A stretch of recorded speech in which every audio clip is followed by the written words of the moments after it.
주님 저들의 마음을 받아주시옵시고 그 사람 한 사람이 세상을 살아나갈 때 그 삶 속에 주님이 직접 개입하셔서 세상을 이길 수 있는 귀한 은혜의 자리에 주님이 붙들어 주시고 함께하여 주시옵소서. 온전히 주님만 믿고 바라는 한 영혼 한 영혼을 주님이 직접 상대하여 주시고 그 발걸음을 인도하시고 그 발걸음을 동행하여 주시옵소서. 온전히 주님께만 있는 공들이는 귀한 자리가 될 수 있도록 인도하여 주시옵시고 주님과 함께하는 이 시간이 귀한 모배의 시간이 되게 주님 축복하고 함께하여 주심을 믿고 의지하며 나서는 주 예수 그리스도의 이름으로 감사하며 기도드립니다. 아멘. 복음서가 4장 하시겠습니다.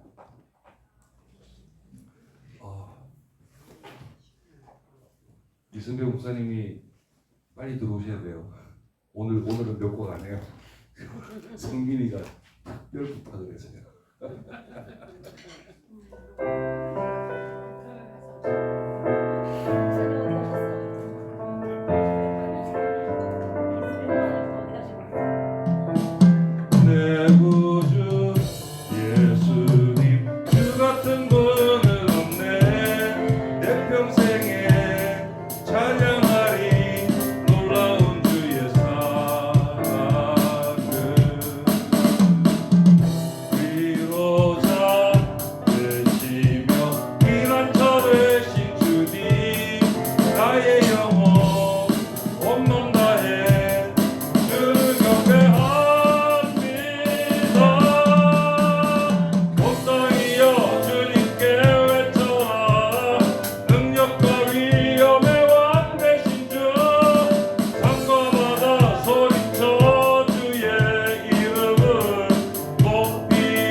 복음서가 22장 하시겠습니다.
입장하시겠습니다.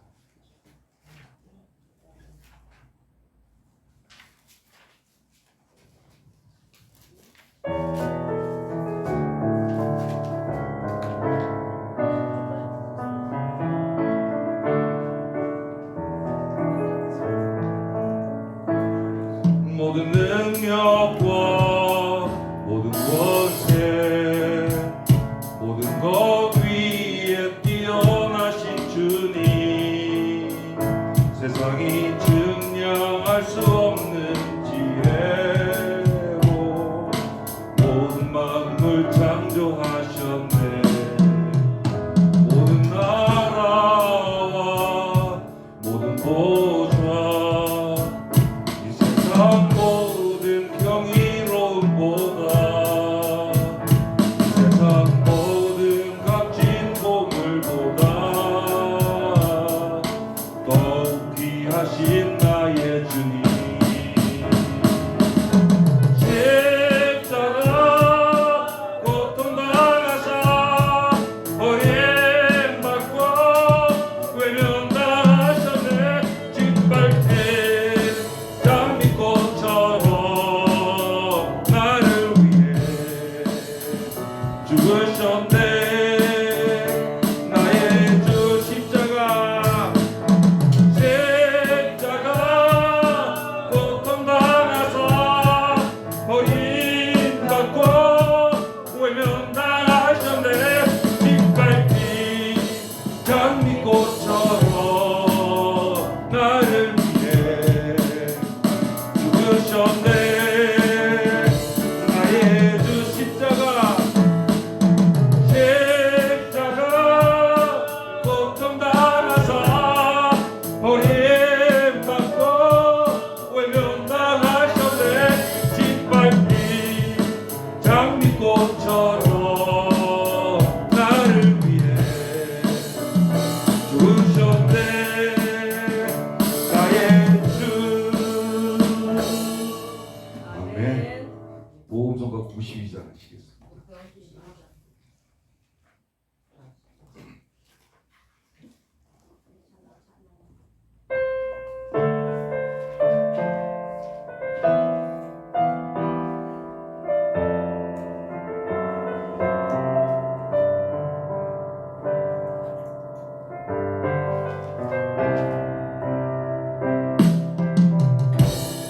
기도를 멈추지 마라.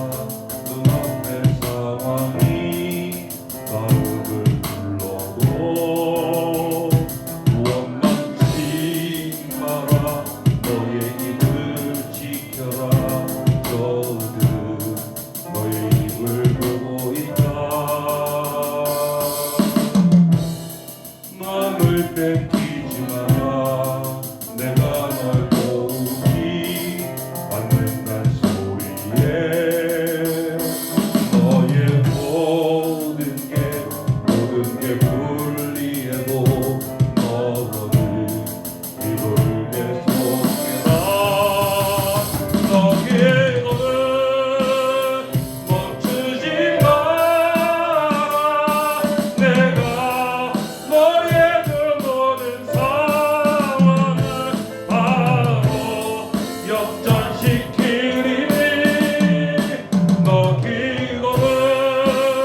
찬송가 250장 하시겠습니다. 역전될 줄로 믿습니다. 아멘. 찬송가 250장입니다.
예배를 위해서 오늘 말씀을 전하시는 이승의 목사님들 위해서 은혜 받게 해달라고 다 같이 기도해 주시기 바랍니다.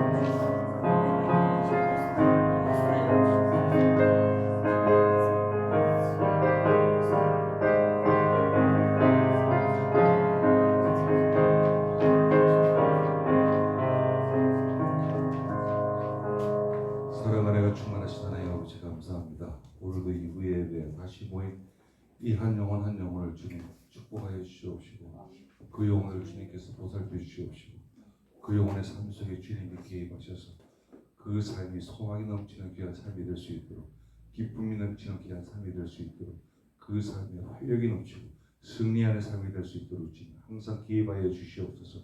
온전히 주님과 함께하는 이 시간이 되게 하여 주시옵시고 말씀을 전하시는 목사님에게도 주님 함께 하셔서 온전히 주님의 말씀만 전해지는 귀한 시간이 될 수 있도록 은혜 위에 은혜가 더하고 성령의 충만함으로 가득 찬 이 예배가 될 수 있도록 주님 인도하여 주시옵소서.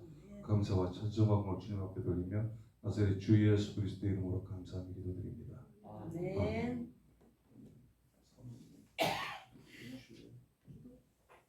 다 같이 기도할까요?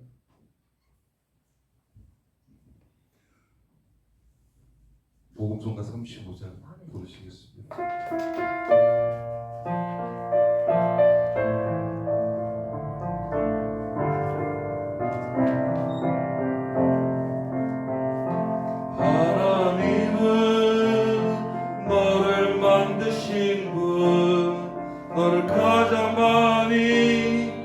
알고 계시며 하나님은 너를 만드신 분 너를 가장 깊이 이해하신단다.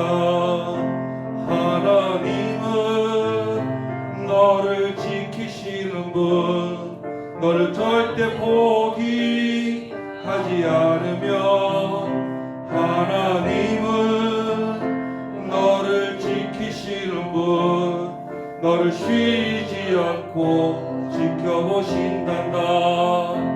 그의 생각 셀 수 없고 그의 자비 무궁하며 그의 성실 날마다 새롭고 그의 사랑 끝이 없단다. 하나님은 너를 원하시는 분 이 세상 그 무엇 그 누구보다 하나님은 너를 원하시는 분 너와 같이 있고 싶어 하신단다. 하나님은 너를 인도하는 분 광야에서도 폭풍 중에도 하나님은 너를 인도하는 분 푸른 초장으로 인도하신단다. 그의 생각 셀 수 없고 그의 자비 무궁하며 그의 성실 날마다 새롭고 그의 사랑 끝이 없단다. 아멘. 다같이 예배를 위해서 그리고 말씀 전하시는 목사님을 위해서 다같이 통성으로 기도해 주시기 바랍니다.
이 시간 이승교 목사님 나오셔서 성경 봉독해 주시고 그리고 새 언약이라는 말씀으로 말씀 전해 주시겠습니다.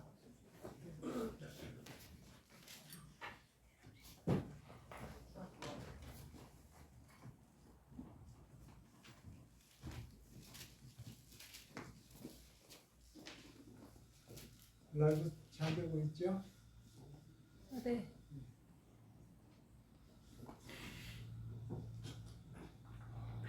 할렐루야. 아멘. 감사합니다. 히브리서 시작한 지 얼마 안 됐는데 이제 오늘 벌써 8장째 들어오겠습니다. 하나님이 우리에게 주신 사랑의 편지니까 설레는 마음으로 함께 1절부터 마지막 절까지 교독하도록 하겠습니다.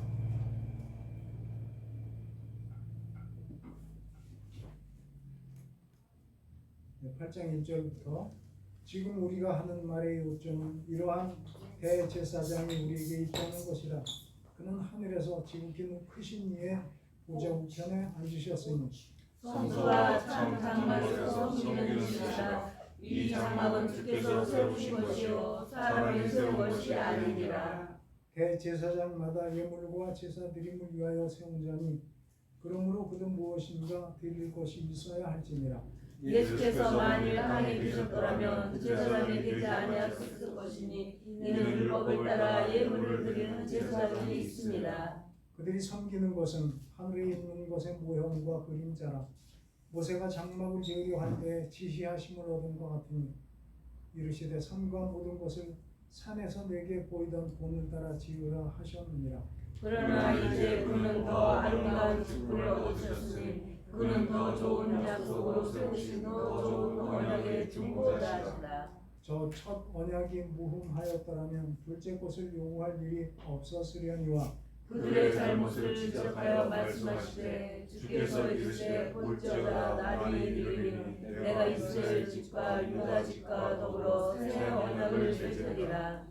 또 주께서 이르시기를 이 언약은 내가 그들의 열조의 손을 잡고 애국 땅에서 인도하여 내던 날에 그들과 맺은 언약과 같이 아니하도다.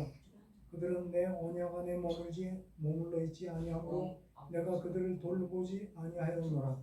또 주께서 이르시되 그 날 후에 내가 이스라엘 집과 맺을 언약은 이것이니 내 법을 그들의 생각에 두고 그들의 마음에 이것을 기억하리라. 나는 그들에게 하나님이 되고 그들은 내 백성이 되리라. 또 각각 자기 나라 사람과 각각 자기 형제를 가르쳐 이르기를 주를 알라 하지 아니할 것은 그들이 작은 자로부터 큰 자까지 다 나를 알미라. 내가 그들의 불의를 긍휼히 여기고 그들의 죄를 다시 기억하지 아니하리라 하셨느니라. 함께 동독합니다. 새 언약이라 말씀하셨음에 첫 것은 낡아지게 하신 것이니 낡아지고 소장하는 것 없어져 가는 것입니다. 아멘. 7장까지 말씀을 다 마치시고 나서 8장 1절에 지금 우리가 하는 말의 요점은 이러한 대제사장이 우리에게 있는 것이라 그렇게 말씀하고 있습니다. 그러니까 1장부터 7절까지의 요점을 한마디로 말을 하면 어떻게 말할 수 있다는 거예요?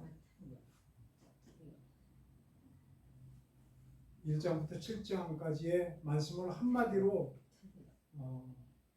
요약을 하자면 이러한 대제사장이 우리에게 있다는 것이다. 그렇게 결론을 말씀하고 있습니다. 그러니까 이러한 대제사장은 지금 본래는 대제사장이 아론의 계열에서 하나님 앞에 제사를 드리는 직분으로 존재했었는데 그런데 갑자기 아론의 반차가 아닌 멜기세덱의 반차에서 대제사장이 세워졌다고 말씀을 하셨잖아요. 그리고 지금 1절에 보니까 1장부터 7장까지의 모든 말씀을 한마디로 요약을 하자면 이러한 대제사장이 한 분 우리에게 계시다는 것이다. 그분은 아론의 반차에서 제사의 직분을 맡은 분이 아니고 멜기세덱의 반차를 따라서 하나님께 제사장의 직분을 맡은 그분인데 그분은 지금 우리와 함께 계시다는 것이다. 그러니까 그 멜기세덱의 반차를 따른 대제사장 예수라는 분이 계시다는 것을 한마디로 이렇게 요약을 해주었습니다. 이것은 굉장히 중요한 말씀이기 때문에 우리가 잊으면 안 됩니다. 우리가 신앙생활을 하다가 세상에서 우리의 바쁜 삶을 살다가도 꼭 붙잡고 기억해야 될 것은 누가 계시다? 대제사장 예수 그리스도 멜기세덱의 반차를 따른 대제사장이 계시다. 그 말씀입니다. 오늘 말씀의 제목은 뭐죠? 주보를 보니까 새 언약입니다. 그러니까 이 대제사장이 우리에게 계시다고 하는 사실은 오늘 제목으로 정한 새 언약과 굉장히 깊고 중요한 관계를 갖고 있다는 것을 우리가 생각할 수 있습니다. 새 언약이라고 하는 단어가 오늘 봉독한 말씀 중에 등장을 하는데 8절이지요? 8절에 보니까 그들의 잘못을 지적하여 말씀하시되 주께서 이르시되 볼지어다 날이 이르리니 내가 이스라엘 집과 유다 집과 더불어 무엇을 맺으리라? 새 언약을 맺으리라.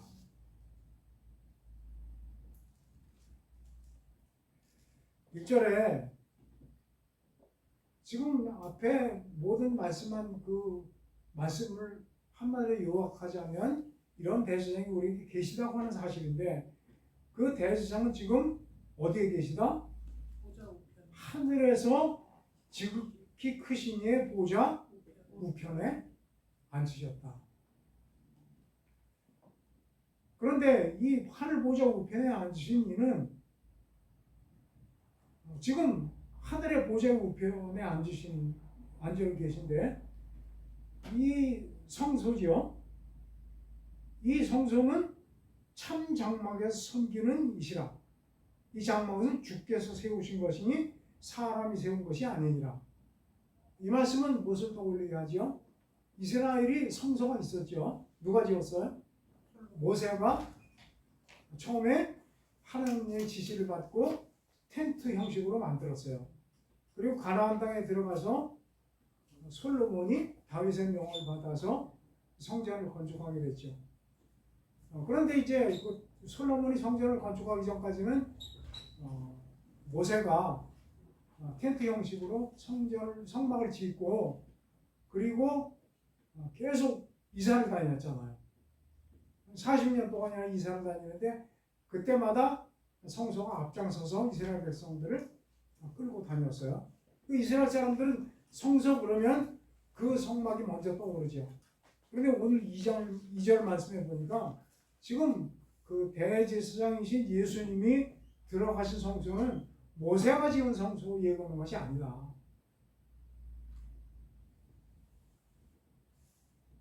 이제를 보니까 사람이 세운 것이 아니다. 그러니까 이것은 사람이 만든 것이 아니고 주께서 세우신 것이다. 여기서 말씀하는 건 모세가 지은 성막 얘기하는 것이고 하나님이 지으신 참된 성소죠.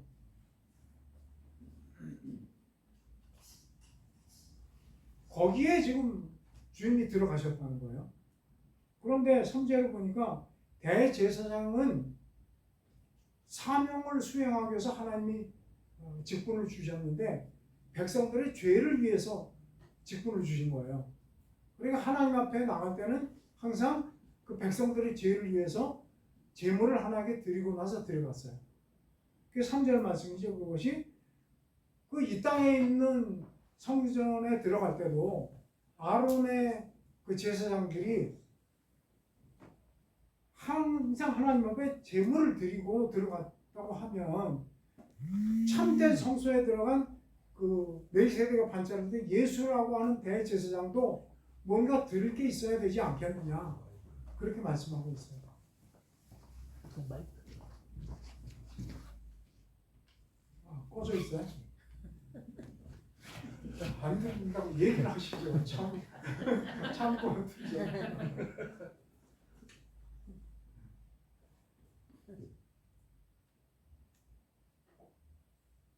그런데 이 땅에 있는 제사장, 대제사장은 그 성소에 들어갈 때 뭘로 제사를 드렸어요? 소나 양이나 염소로 제물을 삼아서 드리고 그 피를 가지고 지성소에까지 대제사장이 들어갔잖아요. 그러면 참성소에 들어가신 그 멜기세덱의 반차로 대제사장은 무엇을 드렸지? 지금 그 3절이 하는 말씀이 그거예요. 근데 무엇을 드렸죠? 우리가 잘 아는 대로 십자가에서 자기 몸을 드리셨어. 그것이 그 7장 27절에 나오죠. 27절에 보니까 그는 저 대제사장들이 먼저 자기 죄를 위해서 제사를 드린 다음에 백성의 제사를 위해서 날마다 제사 드리는 것 같이 할 필요가 없게 되었다. 왜냐하면 그 예수님이라고 하는 제사장은 그가 단번에 자기를 드려 이루셨기 때문입니다. 그러니까 아론의 제사장들은 제사 드릴 때마다 제물을 드렸어야 되는데 그러나 예수님이라고 하는 이 제사장은 단번에 끝내버렸다. 뭘 드려서? 자기 몸을 드려서. 제물이 다르죠. 먼저 제사장은 짐승을 드렸지만 이번에 새로 세운 그 대제사장은 자기 몸을 제물로 드려서 참성소에 들어가게 되셨다. 그러니까 이분이 자기 몸을 들여서 참성소에 들어가셨는데 그 참성소는 어디 있어요? 하늘에 있죠. 그러니까 모세가 지은 성소는 그 하늘의 모형을 지은 거죠. 그런데 예수님은 대제사장이 돼서 하늘에 들어가셨어요. 그렇게 땅에 계신 것이 아니다. 만약에 그분이 하늘에 들어가지 않고 땅에 있는 제사장처럼 모양에 들어갔을 것 같으면 제사장이 별 필요가 없다. 그렇지만 그분은 하늘에 들어가셨기 때문에 자기를 제물로 드려서 그 제사장의 사명을 감당을 하셨다. 이 땅에는 율법을 따라서 제물을 드린 대제사장이 있었지만 주님은 율법을 따라 드릴 필요가 없는 그분이셨다. 모세가 그 성막을 지을 때는 참 성소에 들어간 것이 아니고 이제 손으로 지은 곳에 들어가신 거죠. 모세가 그 성막을 지을 때 하나님 명령하셨죠. 하늘에 있는 성막을 모세에게 보여주셨어요. 내려가서 똑같이 만들어라. 그래서 성막을 만들었는데 그때 이제 성령의 지혜를 받은 사람들을 불러 모아서 함께 지었죠. 그때 지은 사람들 이름이 기억나시나요? 누가 있죠? 부살렐과 오홀리압과 또 그 성령의 감동을 받은 사람들이 모였어요. 그래서 하늘에 직접 올라가 보지는 않지만 성령께서 보여주셔서 이제 아름다운 그 성막을 짓게 됐죠. 그것이 이제 5절 말씀입니다. 모세가 장막을 지을 때 지시하심을 얻어서 모든 산에서 내가 보이던 그 본을 따라 성막을 지으라는 명령을 받고 그렇게 성막을 지으셨다. 그런데 지금 예수님은 멜기세덱의 반차를 따라서 대제사장이 됐는데 그분은 이제 모세가 지은 성막이고 참 성소에 들어가셨는데 그분은 우리가 알아왔던 그 율법을 따라 제사장의 역할을 수행했던 아론의 자손보다 6절에 보니까 더 아름다운 직분을 얻으셨고 더 좋은 약속을 받으셨고 더 좋은 언약의 중보자시다. 그렇게 소개를 하고 있습니다. 그렇게 말씀하시면서 7절에 이것은 왜 그러냐면 첫 언약이 흠이 있었기 때문에 그랬다.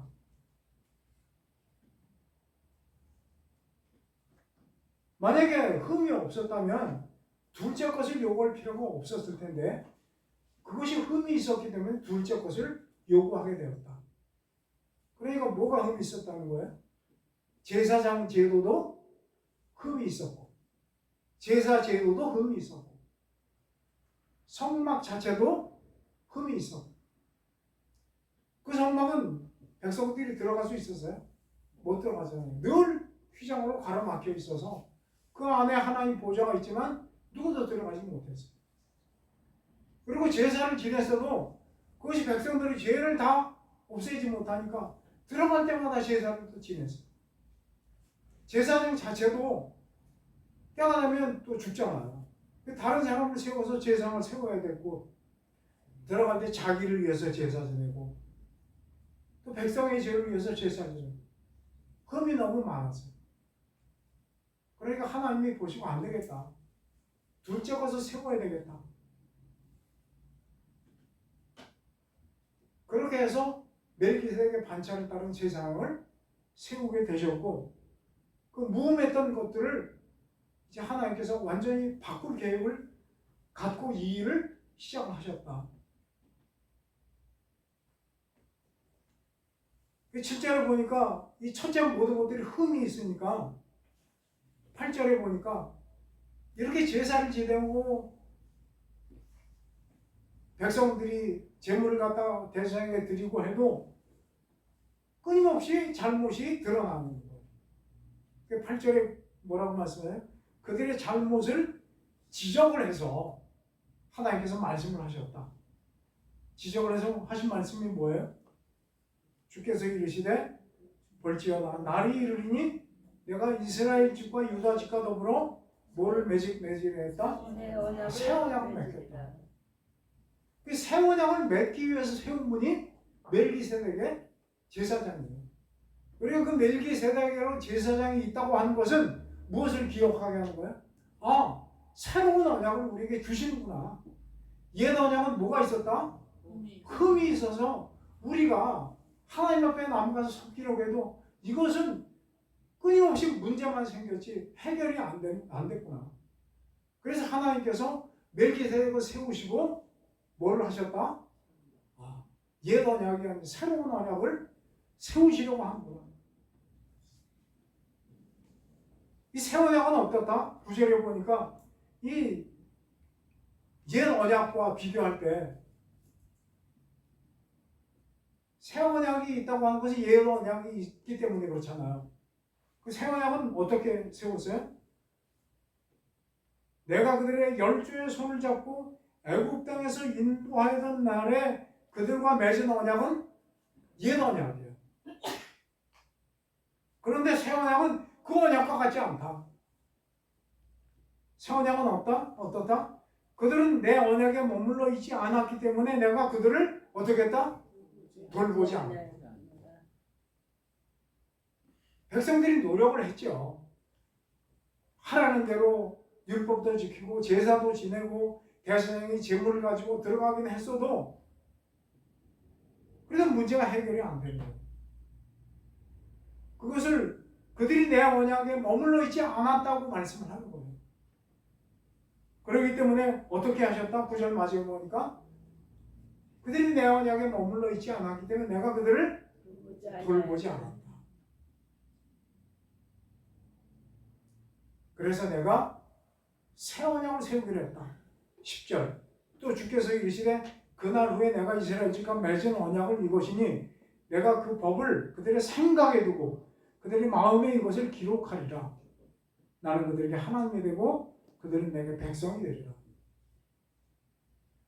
그래서 우리가 여기서 언약에 대해서 확실히 짚고 알고 넘어가야 돼요. 우리가 신앙생활을 할 때 내가 지금 옛날 언약에 있는 것이 아니고 어떤 언약에 위에 있는 거예요? 새 언약에 위에 있는 거예요. 그럼 성경에 이 언약들이 다 기록이 되어 있겠죠. 그럼 옛 언약은 어디에 기록되어 있죠? 출애굽기 있죠. 출애굽기 몇 장이죠? 출애굽기 24장입니다. 찾아보고 넘어가겠습니다. 출애굽기 24장.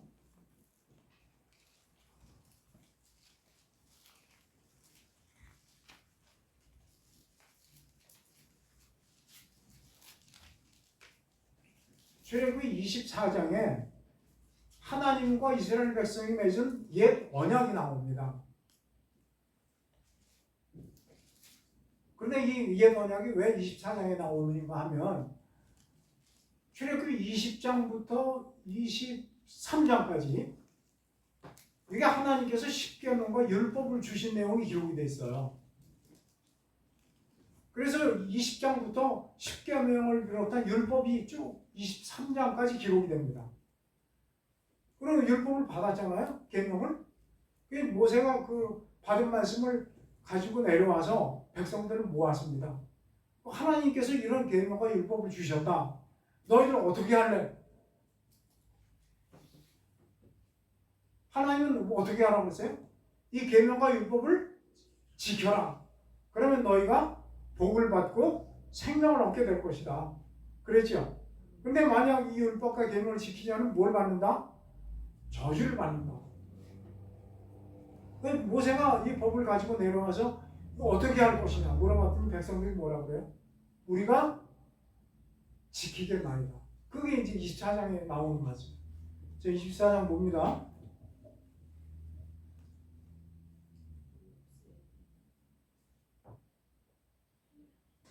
8절까지 교독을 좀 하겠습니다. 1절부터 출애굽기 24장 또 모세에게 이르시되 너는 아론과 나답과 아비후와 이스라엘 장로 70명과 함께 여호와께로 올라와 멀리서 경배하고 너 모세만 여호와께 가까이 나오고 그들은 가까이 나오지 말며 백성은 너와 함께 올라오지 말지니라. 모세가 가서 여호와의 모든 말씀과 그의 모든 율례를 백성에게 전하며 그들이 한 소리로 응답하여 이르되 여호와께서 말씀하신 모든 것을 우리가 뭐하리이다?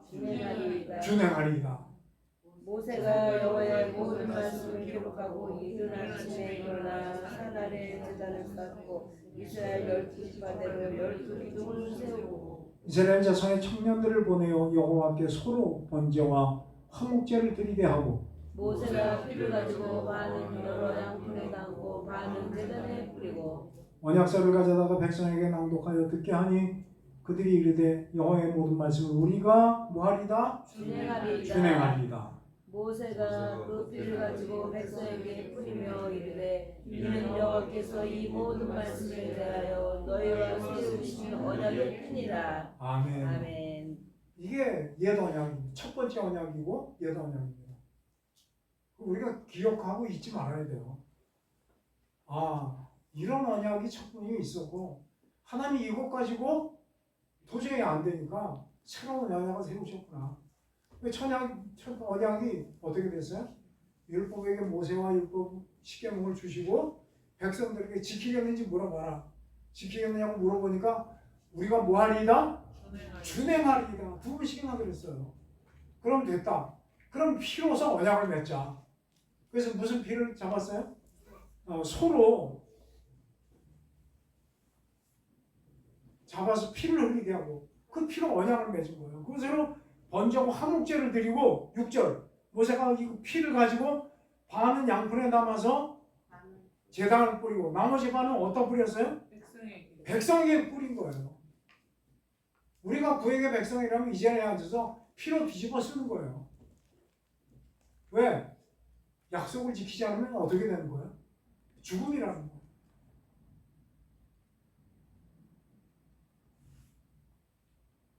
그러니까 이스라엘 백성들이 율법을 죽기 살기로 지켜야 되잖아요. 근데 지켰어요? 노력을 안 한 게 아니에요. 이스라엘 백성들이 노력을 많이 했어요. 근데 해도 끝이 없는 거예요. 하나님이 계속 지켜보시는데 율법을 준행하면 복을 받겠지만 자꾸 어기니까 이스라엘 백성이 날마다 점점 더 수렁으로 빠져들어가는 거예요. 저주의 수렁으로. 그게 수렁으로 빠져들어가서 더 이상 어떻게 할 수 없다고 생각하던 그때쯤에 하나님이 새 언약 얘기를 하십니다. 안 되겠다. 너희가 수렁으로 빠져가는 것을 내가 그냥 두고 볼 수도 없고 그렇다고 율법을 나도 어길 수가 없으니까 내가 새 언약을 세워야 되겠다. 새 언약을 세워야 되겠다는 말씀이 어디 나오죠? 아까 히브리서 나온 게 구약을 인용한 말씀입니다. 예레미야 31장에 나옵니다. 또 보겠습니다.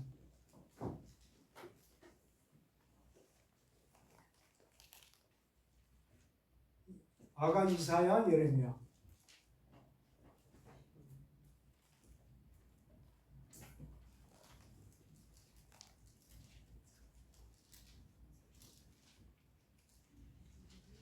(31장) 31절부터 나옵니다. 아까 히브리서에서 봉독한 말씀이 그대로 반복이 되죠. 31절부터 34절까지 교독합니다. 여호와의 말씀이니라. 보라, 날이 이르니 내가 이스라엘 집과 유다 집에 새 언약을 맺으리라. 이 이 언약은 내가 그들의 조상들의 손을 잡고 애굽 땅에서 인도하여 내는 너를 맺은 것과 같이 아니할 것은 내가 그들의 남편이 되었어도 그들이 내 언약을 깨뜨렸습니다. 여호와의 말씀이니라. 그러나 그날 후에 내가 이스라엘 집과 맺은 언약은 이러하니 곧 내가 나의 법을 그들의 속에 두며 그들의 마음에 기록하여 나는 그들의 하나님이 되고 그들은 내 백성이 될 것이라. 여호와의 말씀이니라. 그들의 말씀을 받기 이름과 영들을 가르쳐 이르기를 너는 여호와를 알라 하지 아니하니 이는 작은부터 큰 것까지 알기 때문이다. 내가 그들의 언약을 기억하고 다시는 지도하지 아니하리라. 여호와의 말씀이니라. 아멘. 아멘. 예레미야 시대 때라고 그랬어요. 그 예레미야 시대 때 어떤 일이 있었지요? 이스라엘이 멸망하고 유다만 조금 남았다가 유다마저 멸망을 해서 바벨론이 군대를 끌고 와서 유다왕 시드기야를 끌고 갈 때 두 눈을 빼고 쇠사슬로 결박해서 짐승처럼 끌고 가고 성전을 헐어버리고 성전의 모든 금을 뜯어가고 이스라엘 백성 하나도 남김없이 포로로 끌려가서 이스라엘 폐허가 되고 그렇게 자랑하던 솔로몬의 성전도 가루처럼 무너져 버립니다. 그때입니다. 그때 하나님이 예레미야를 통해서 내가 너를 위해서 새 언약을 세우겠다.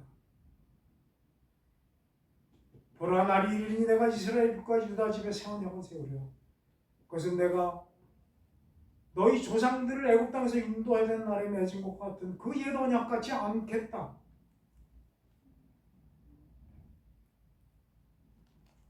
내가 그들의 남편이 되었는데도 내 언약을 깨뜨렸다. 그러나 내가 새 언약을 맺을 그 언약은 내가 나의 법을 그들 속에 두고 그들의 어디에 기록하고? 마음에 기록하고. 첫 번째 언약은 어디에 기록했어요? 네, 돌판에 기록했잖아요. 그 돌판을 모세가 들고 내려왔어요. 하나님이 돌판에 기록했더니 안 된다는 거예요. 그래서 어디에 기록하겠다? 마음에 기록하겠다. 누구의 마음에?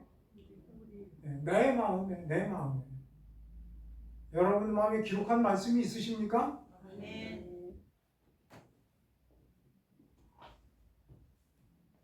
나의 법을 그들의 속에 두고 그들의 마음에 기록하겠다. 그리고 그들은 내 백성이 되고 나는 그들의 하나님이 되겠다. 남편이 되고 백성이 됐어도 말씀을 깨뜨리고 하나님의 원수가 돼서 저주받고 다 떠나갔지만 새 언약을 맺게 되면 이제 그들이 다시 백성이 되고 나는 그들의 하나님이 될 것이다. 그리고 서로 이웃과 형제에게 이르기를 하나님을 알아라 여호와를 알라고 말할 필요가 없게 될 것이다. 왜냐하면 그렇게 말하지 않아도 이미 모든 사람들이 하나님을 어떻게 할 것이다? 다 나를 알게 될 것이기 때문이다. 여러분 하나님을 아십니까? 아멘. 말씀을 가슴에 마음에 기록하게 되고 생각에 기록하면 알게 될 것이라는 말씀.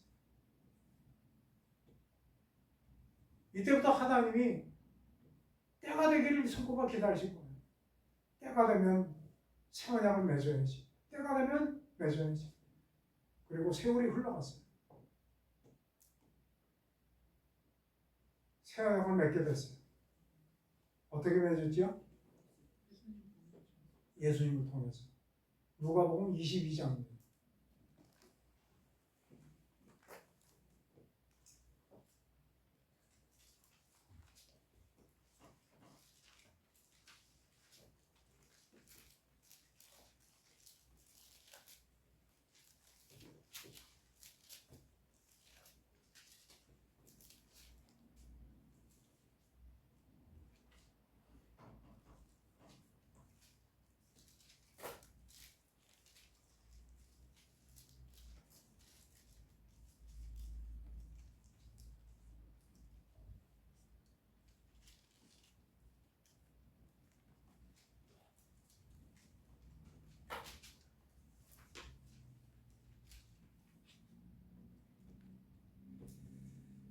누가복음 22장 7절부터가 새 언약을 맺는 장면입니다. 잡히시기 전날 밤에 성찬식을 제자들과 함께 하시는 장면이죠. 그래서 예수님과 제자들이 다락방에 모였습니다. 다락방에 모여서 예수님이 제자들에게 잔을 주셔서 마시라고 하고 떡을 떼어 주시면서 너를 위해서 주는 내 몸이니 이것을 행해서 나를 기념하라. 그렇게 말씀하십니다. 그리고 나서 22장 20절입니다. 22장 20절 같이 읽습니다. 시작. 저녁 먹은 후에 잔도 그와 같이 하여 이르시되 이 잔은 내 피로 세우는 새 언약이 곧 너희를 위하여 부는 것이다. 무슨 언약이다? 새 언약. 새 언약. 드디어 때가 됐습니다. 하나님의 수고원을 풀어드리는 새 언약을 맺는 그날이 드디어 도래했습니다. 그런데 하나님의 마음이 기뻤을까요? 아팠을까요?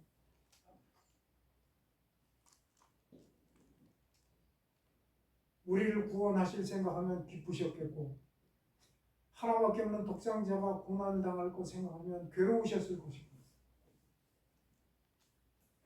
그래도 하나님은 약속을 하셨기 때문에 안 하실 수가 없으셔서 주님으로 하여금 새 언약을 세우게 했습니다. 언약은 피 없이는 세울 수가 없는 것입니다. 구약에는 소의 피로 언약을 세웠지만 신약에서는 누구의 피로? 예수님의 피로 새 언약을 세우십니다. 그리고 그 예식을 마신 다음에 20절에 말씀하십니다. 이 잔은 내 피로 세우는 새 언약이다. 곧 너희를 위해서 붓는 것이다.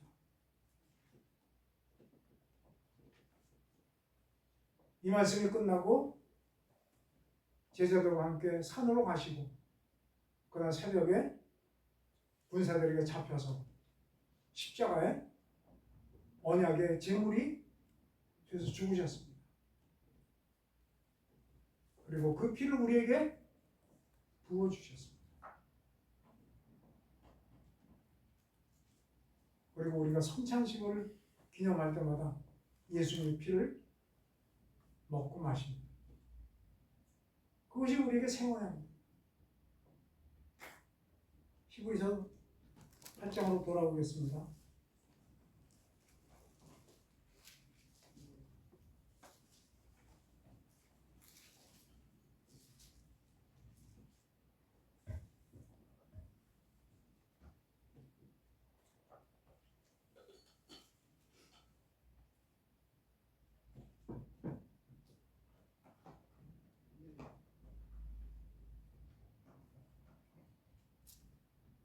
이제부터는 주님께서 돌에 새겼던 율법을 우리의 마음에, 우리의 생각에 기록을 하고 계십니다. 우리가 예배 참석해서 말씀을 듣는 것은 하나님이 우리 마음판에 그 생명의 말씀을 새기는 순간입니다. 그래서 그 말씀이 우리의 마음을 찔러야 합니다. 하나님의 말씀은 우리를 찌릅니다.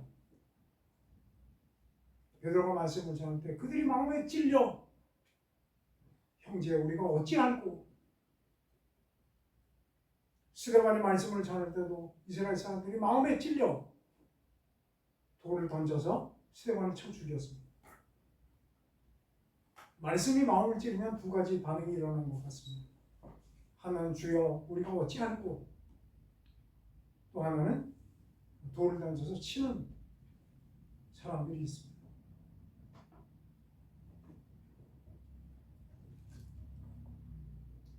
말씀의 기록이 우리 마음판에 되면 그 말씀은 살아있고 운동력이 있어서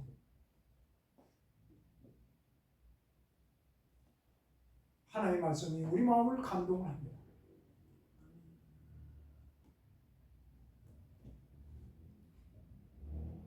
누가 우리 보고 하나님을 알라고 말할 필요 없이 우리는 그분이 누구인지를 알게 된다고 말씀을 하고 있습니다.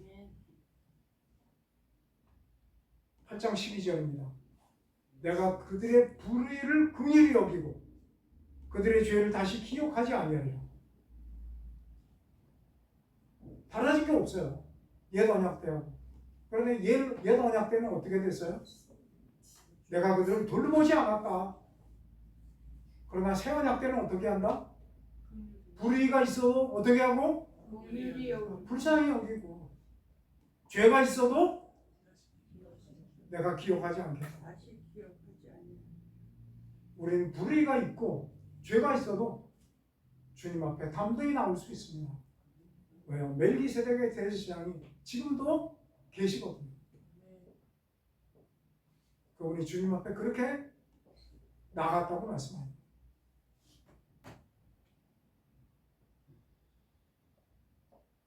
멜기세덱의 대제사장이 계시다고 하는 것은 그분이 나와 함께 계시다고 하는 말씀이기도 합니다. 그래서 성경은 예수 믿는 사람들이 그리스도 안에 있다고 말씀하고 있고, 그리스도는 우리를 성자 삼고 우리 안에 계신 분입니다. 그분은 지금 모든 제사를 마치고 대제사장의 임무를 마치고 하늘 우편 보좌 우편에 앉아 계십니다. 그분이 앉아 계시다고 하는 것은 내가 그분과 함께 보좌 우편에 앉아 있다고 하는 말씀이기도 합니다.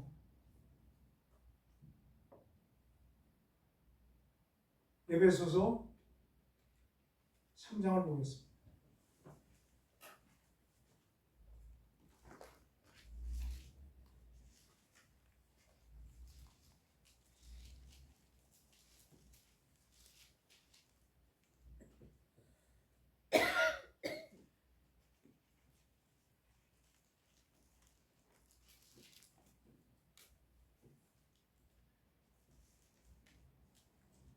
에베소서 2장입니다. 3장이 아니고 2장 5절을 제가 읽고 6절을 여러분이 읽겠습니다. 허물로 죽은 우리를 그리스도와 함께 살리셨고 너희는 은혜로 구원을 받은 것이라. 또 함께 일으키사 그리스도 예수 안에서 함께 하늘에 앉히시니. 허물로 죽었던 우리를 주님이 대신 죽으시고 주님이 살아나실 때 우리가 함께 살아났다고 말씀하고 있습니다. 그런데 6절에는 어떻게 해요? 함께 우리를 주님과 일으키시고 어떻게 하셨다? 그리스도 예수 안에서 함께 하늘에 앉히시니. 할렐루야. 여러분은 땅에 사시는 분이 아닙니다. 지금 주님과 함께 어디에 앉아 계신 거예요? 하늘에 앉아 있는 거예요. 땅에 있는 사람처럼 살면 안 됩니다. 어떤 사람이 히브리서 공부를 하다가 이 말씀을 읽는 순간에 하늘에 올라갔어요.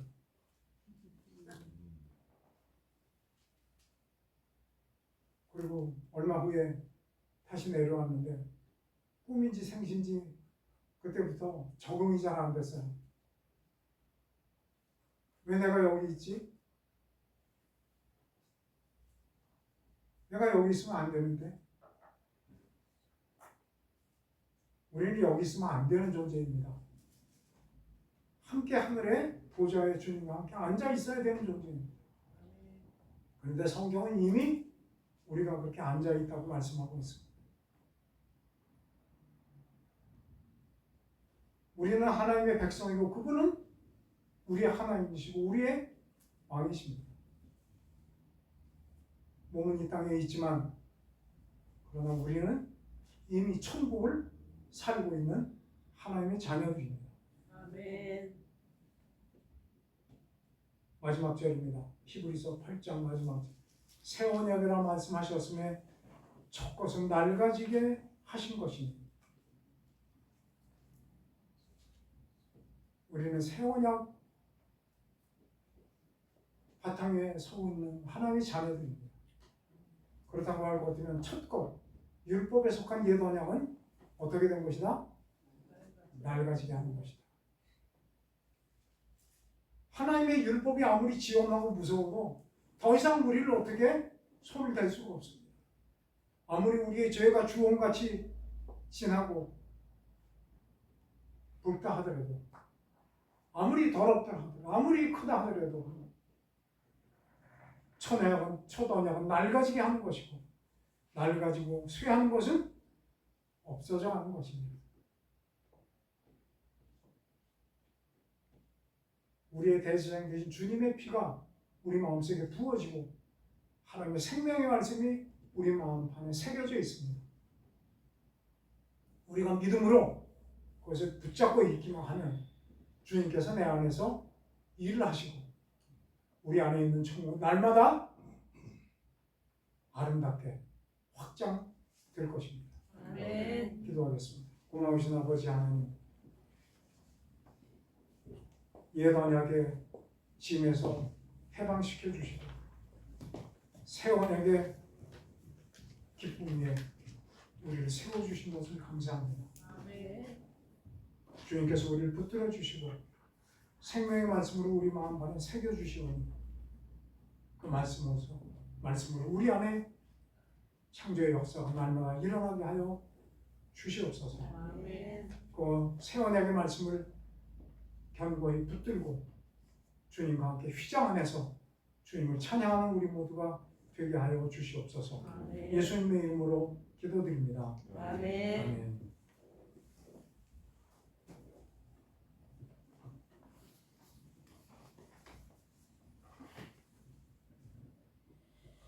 예, 말씀에 많은 은혜의 시간 되신 줄 믿습니다. 우리가 새 언약을 받았는데 우리가 그 언약을 귀하게 여기고 소중하게 여기고 우리가 우리 인생을 살아나가는 동안에 주님이 우리의 참 구원이 되어주시고 구주가 되어주시고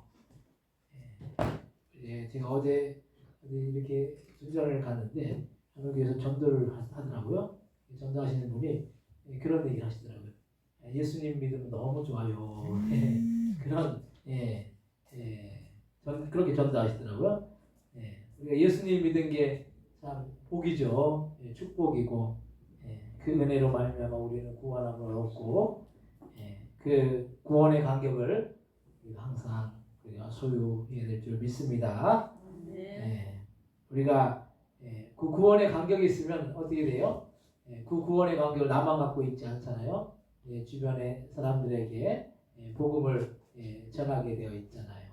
우리 옆에 식당 그 지사님도 저번 주에 한 5년 가까이 된 것 같아요. 여기 처음 제대로 예배를 드린 거예요. 그래서 이제 이게 어떤 뭐 한 번에 이렇게 교회를 참 나오면 좋겠지만은 참 우리 박희성 성도님도 저희가 안 지가 거의 10년이 넘었는데 그 10년 넘은 그 가운데 교회를 나오셨잖아요. 처음 교회 나오셔가지고 이제 교회 나오신 지가 이제 좀 됐죠. 그래도 이게 한 번에 복음이 전해지면 참 좋겠지만은 시간이 또 필요할 수도 있어요. 그래서 오늘 또 우리 김지 사모님이 이렇게 여기 아까 같이 오신 그분이 이제 미용할 때 머리 할 때 이제 가끔 오셨거든요. 오시고 그랬는데 오늘 그래도 예배를 낮 예배 때 뭐 끝날 때쯤 오셨어도 예배 참석하시고 또 아까 오늘 오후 예배 또 이렇게 예배 또 들으시더라고요. 말씀 이렇게 들으러 오셔가지고 말씀 들으시더라고요. 그분이 이제 양지에 계신 분인데 전에 교회를 다니시다가 뭔가 실족할 일이 있어서 지금 교회를 안 나가고 계신 걸로 알고 있어요. 그래서 그래도 오늘 그 사모님이 얘기하셔가지고 교회를 또 이렇게 오셨는데 우리가 듣든지 아니 듣든지 복음을 전하고 이 구원의 간격을 우리만 갖고 있는 것이 아니라 그렇지 못한 사람들에게 복음을 전하면은 그들이 당장 교회에 발을 안 딛더라도 언젠가는 주님께서 그 발걸음을 인도해 줄 줄 믿습니다. 그래서 우리가 전해야죠. 전해야지 듣고 들어야지 깨닫고 또 돌이키고 회개하여서 주님을 만나는 그런 역사가 나타날 줄로 믿습니다. 우리가 전도하는 일에 우리가 전도라는 게 거창하게 뭘 전도를 막 이렇게 우르르 가서 전도하는 것도 좀 필요하지만 그거보다 우리 그 개인 삶을 살면서 옆에 이웃에게 우리가 아는 가족에게 또 친구, 친척 누구에게나 우리는 전할 수 있습니다. 그래서 우리가 우리의 입을 열어서 복음을 증거하는 우리 모두가 되될 줄 믿습니다. 우리가 또 기도해야 될 분들이 있죠. 우리 정순사 집사님 많이 회복됐어요. 오실 때마다 틀리다라는 걸 느껴요. 그래서 교회에 오니까 너무 그 본인이 회복되는 걸 느끼는 것 같아요. 그래서 그 감사한 마음을 갖고 있는데 우리가 항상 정순사 집사님 위해서 기도해 주시고 특별히 우리 이미숙 집사님 시어머니가 연세 세브란스 병원 연세대 여기 동백에 세브란스 병원에 입원해 계세요. 그래서 처음에 이제 중환자실에 계시다가 사실은 중환자실에 계실 정도면은 이제 여러 가지 상태가 안 좋으신 거예요. 그래서 뭐 심장에 결석도 생기고 심장도 안 좋고 뭐 몸도 붓고 여러 가지 이제 지금 그런 것들이 있어서 지금 일반 병실로 옮기긴 했는데 상태는 일반 병실로 옮길 상태가 아니시라고 하더라고요. 그래서 어쨌든 여러분들 위해서 기도해 주셔서 함께 중보해서 기도해서 그분이 회복돼서 우리가 기도했더니 하나님이 회복하게 하여 주셨다라는 그런 간증이 또 우리 정순자 집사님처럼 일어났으면 좋겠어요. 그분도 87세뿐이 안 되셨대요. 요즘 세상에 87세면은 별로 연세가 든 게 아니에요. 보통 90세 넘어 사시고 100세까지 사시는 그런 시대 속에서 그래도 그것으로 인해서 우리 이미수 집사님이 많이 좀 이렇게 그동안 내가 잘못했나 그런 마음을 가지시더라고요. 근데 저희가 보기에는 너무 잘했어요. 잘하고 이렇게 시험을 잘 섬겼기 때문에 그래서 우리가 함께 이렇게 중보해서 기도하시기 바랍니다. 이 시간에 이승배 목사 나오셔서 축도해 주심으로 예배를 마치겠습니다.